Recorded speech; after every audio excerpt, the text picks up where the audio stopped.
I want to move picture a little bit now, because most of this talk is primarily about things like growth, etc., and how that impacts upon your development. But what is quite often forgotten about is nutrition and intelligence and cognitive development all interact a great deal. So it's not just growth that's in fact impaired, it's also intelligence that's impaired too. Some very nice data that Ian Lucas has done from Cambridge is whereby he compared a group of preterm infants who were given for 4 weeks only either a nutrient-enriched formula or so-called standard formula.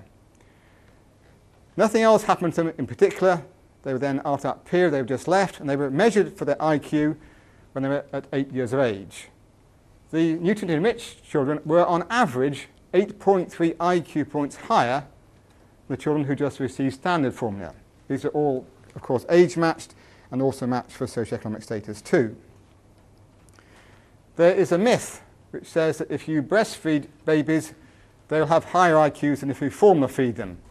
That is true, but it's not true if you correct for the fact that the people who usually breastfeed, the mothers are usually more intelligent. So when you remove the mother's intelligence effect, there's no impact on breastfeeding in terms upon intelligence.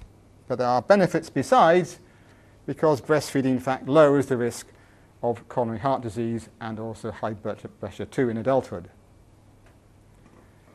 Diets that promote faster feeding neonatally, again, are also associated with cardiac risk factors too. So there's again double whammies in this in terms of what you do postnatally.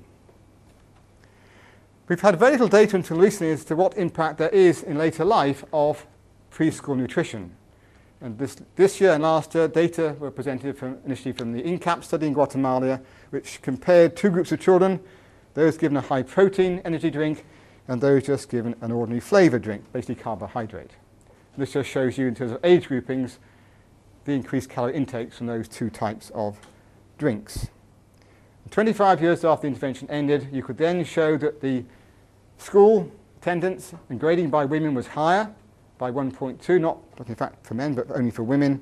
But also then there were higher IQ values for comprehension and non-verbal cognitive scores for both men and women. So there were long-term gains, therefore, in terms of nutritional status impacting upon their future cognitive development. Anemia, separately from ordinary nutrition, also impacts upon intelligence. These are data from a meta-analysis produced by Rebecca Stolfus from Cornell, which shows that on average, for every 1 gram per deciliter you reduce hemoglobin values, so IQ goes down by 1.73 IQ points. Which means that a severely anemic child will be 12 IQ points, that's 0.8 of an SD, below a normal child. So a normal child would have an IQ of 100, an anemic child would have an IQ therefore of 88. If, by the way, you then give iron plus folate to a malnourished child, within 6 months their IQ will improve by 5 IQ points. This is therefore not terminal, you can therefore change it. The other aspect I want to mention to you is one which again comes from physiological anthropology, whereby we look at what is called work capacity. And basically what happens is we say a child who's malnourished will then grow up to have reduced body size, and therefore when it comes to doing some type of work, that will therefore be impaired. And what we can do is we can measure what's called VO2 max. So we can put something on a treadmill, on a bicycle, get them pedaling away, and measure how much VO2 they can then produce from it. And this is a direct measure of how much work they can do. So this work capacity, therefore, has in it, if you like, 3 elements. Excuse me. Their previous history, their malnutrition in childhood, their reduced body size, their current nutritional status, and of course, behavioural factors like motivation. They need to earn money anyway. So those will therefore impact upon their total work capacity. And if you look at data, this is from Nairobi data. You can then look at rural and urban samples here. The upper ones here have normal nutritional status. These two have poor nutritional status in the urban area, the same as rural. Good nutrition and poor. There's around about a 15% difference in terms of their VO2 max between these groups, be they urban or rural. And again, it's more constant across this age range. And that will then persist into adulthood.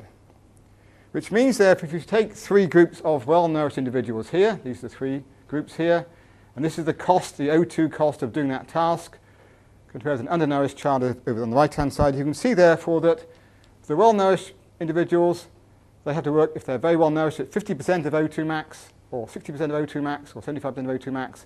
But if they're undernourished, they have to work at 100% of their O2 max to do that.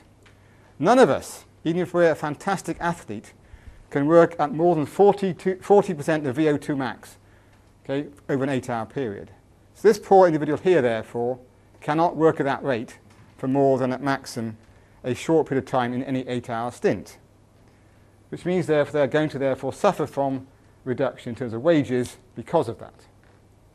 In addition, the amount of O2 you can take in depends upon how quickly you can deliver oxygen to the tissue. So not within the cell, it's outside that. So therefore, if you're iron deficient, you haven't got enough hemoglobin, you therefore expect to show an extra effect, therefore, beyond undernutrition of anemia. And that's again what you can show. So mild anemia gives a 10% fall in VO2 max, severe anemia 50% fall, and also a 50% fall in endurance too. So poor current nutritional status with or without anemia reduces therefore a person's work capacity, how much money they can therefore earn, and therefore the likelihood therefore of going into poverty.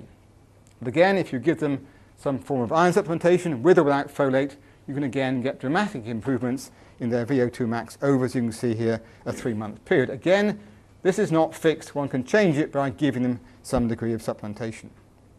Some of our work here from the tea gardens. The women here have to pluck 22 kg of tea a day in order to receive the official wage. And we then compared a group of anemic women, workers with non-anemic, and you can see that their daily average kg was less for anemic, their earnings were less, they were more often sick, and they were more often absent without reporting for sickness. So anemia therefore results in lower wages and therefore less health too. The economics are very severe. Some economists have tried to give different levels of decrease in efficiency based upon light manual work and heavy manual work and cognitive skills. If you look at the top 3 of these, Bangladesh, India, Pakistan, that equates then to a massive sum of some $5 billion lost per year just through iron deficiency anemia alone. So what I think we want to do, which goes back to the very first things that John was saying about, is we want to combine there for some degree of CCT with some type of asset transfer. And I've been privileged to work with the Chores Livelihood Program in Bangladesh.